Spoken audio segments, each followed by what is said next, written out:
Kung akala mo ubos ka na, hindi pa tapos si Lord sa'yo. From Isaiah 40 verse 31, "But those who hope in the Lord will renew their strength. They will soar on wings like eagle. They will run and not grow weary." May mga araw na pakiramdam mo wala kang maibigay. Pagod na ang katawan, pagod rin ang loob. Pero kapag si Lord ang inaasahan mo, hindi lang pahinga ang binibigay niya. Binabago niya ang lakas mo. Hindi sariling lakas, kundi lakas na galing sa Diyos.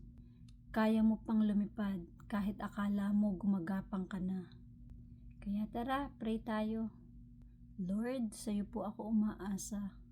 Palitan mo po ang pagod ko ng panibagong lakas at panibagong pag-asa. Amen. May bagong lakas ka ngayon dahil ang Diyos ang iyong pinanggagalingan.